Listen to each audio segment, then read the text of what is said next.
Hello guys, welcome to your fifth lesson of the HTML5 crash course, and in this lesson we'll be looking at meta tags, what they are and how we use them.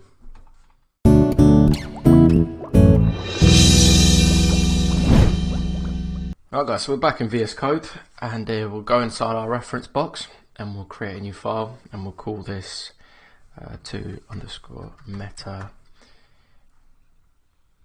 tags.html, enter. And as I explained briefly in the previous video, meta tags are just snippets of text that describe a page's content. So meta tags don't actually appear on the page itself, but only appear in the page's source code. And these are basically just essential little content descriptors that help tell search engines what the web page is about. So if we just create a boilerplate quickly, and you can see it generates two meta tags already for us. Let's just change the title quickly actually. Now the first meta tag you see here, close off too. So the first meta tag you see here is child set UTF-8. Now this is the UTF-8 is a universal character set that includes pretty much any character from the human language. This basically means that your web page will be able to handle display in any language. So for example, your page could handle display in English or Japanese just fine. So it's therefore quite a good idea to set this on every web page you create. Now the other meta tag here we've got here is the viewport. Now before tablets and mobile phones, web pages were designed only for computer screens, and the obvious problem here was that web pages had quite a static design and a fixed size. So the viewport meta tag, kind of revolutionary, helped fix this solution by making web pages responsive. So you can see the two attributes here, the one attribute, sorry, and the two properties of width, device width, and initial scale.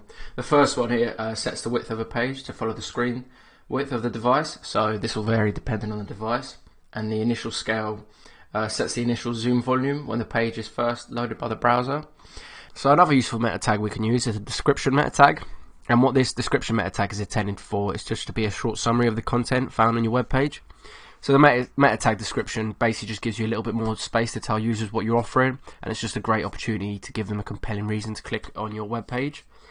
So the way we write out a description meta tag is just meta, we'll go underneath the viewport one, hit enter, and then we'll go inside here and give it a name attribute, and then we'll just say in here description, and then content, and then so basically we just give a bit of description or summary of what our page is about. So we can just say here, welcome to the Code Lab channel,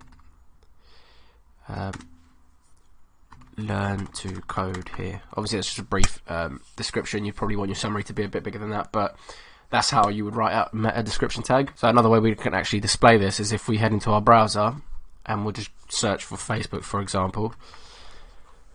And now this section here is the summary of what your web page is about. So this would be the description tag. So in here you can see it says connect with friends, family, and other people you know.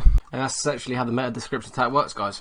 Alright guys, so we're in Visual Studio Code. I just wanted to go over HTML comments because we will be using them throughout the course now, and just wanted to highlight their importance.